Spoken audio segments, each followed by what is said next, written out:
gente vai conversar com a repórter de O Tempo na capital federal, Luciane Landim, a novela, sobre o pacote de corte de gastos no orçamento, que pode ter um fim hoje em Brasília. O governo pode anunciar nessa sexta-feira o que vai ser bloqueado no orçamento. Fato é, Guilherme, Luciene, que o assunto, na verdade, ficou em segundo plano diante de tantos depoimentos que foram analisados, a questão do Mauro Cid, a questão do indiciamento da Polícia Federal, do caso do planejamento, aí, uma suposta tentativa, de neutralização do presidente Lula, do vice Geraldo Alckmin, enfim. O assunto acabou ficando em segundo plano, mas retoma as manchetes hoje, Luciane Landim, bom dia.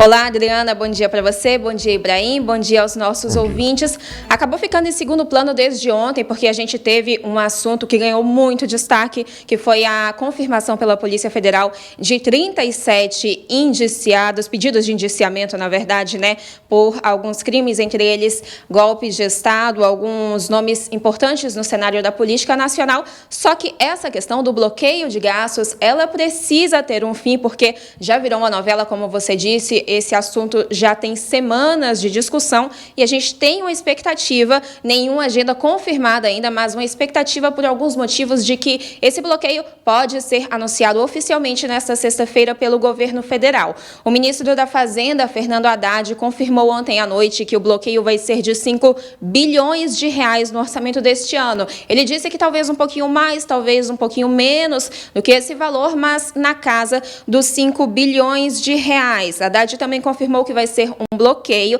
e não um contingenciamento. O bloqueio é uma situação um pouco melhor, porque trata de quando o governo vê que os gastos estão crescendo. Então, se essa expectativa se confirmar em algum momento, este valor que vai ser bloqueado pode até voltar a ser considerado no orçamento. O ministro informou que a Receita está correspondendo às expectativas da equipe econômica, inclusive no sentido de cumprimento da meta. E esse é um ponto bastante importante para o governo, que alega que precisa fazer esse bloqueio no orçamento para que as metas fiscais que são estabelecidas, são aprovadas pelo Congresso Nacional, sejam cumpridas. Essa meta ela precisa ser cumprida, a não ser que o governo peça alguma alteração e essa alteração seja aprovada pelo Congresso Nacional. Então, a expectativa de anúncio nesta sexta-feira ela acontece porque o Ministério do Planejamento e Orçamento vai divulgar o relatório bimestral de avaliação de receitas e despesas. Esse documento ele é feito pela Junta de Execução Orçamentária, que é um órgão que faz a análise fiscal, a análise do cenário fiscal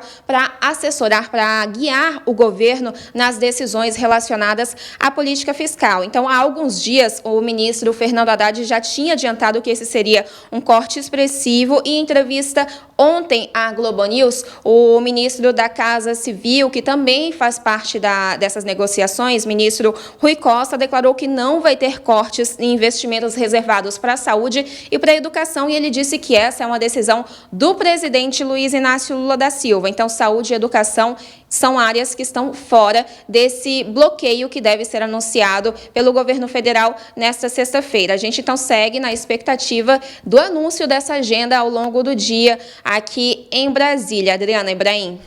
Dá para imaginar porque, desde a Faria Lima até o Palácio do Planalto, passando por todos os ministérios, todo mundo está olhando cada movimento com lupa, de lado a lado, para saber, corta onde. E, em especial, Luciana, a gente tem visto que as perspectivas estão muito apontadas, não exatamente para 2024, que o ministro Fernando Haddad está mostrando que as receitas estão alinhadas com as expectativas. Mas o grande problema é receitas e despesas para 25 e para 26. Aí é que acho que está a grande questão de temor e de dificuldade do governo nesse momento.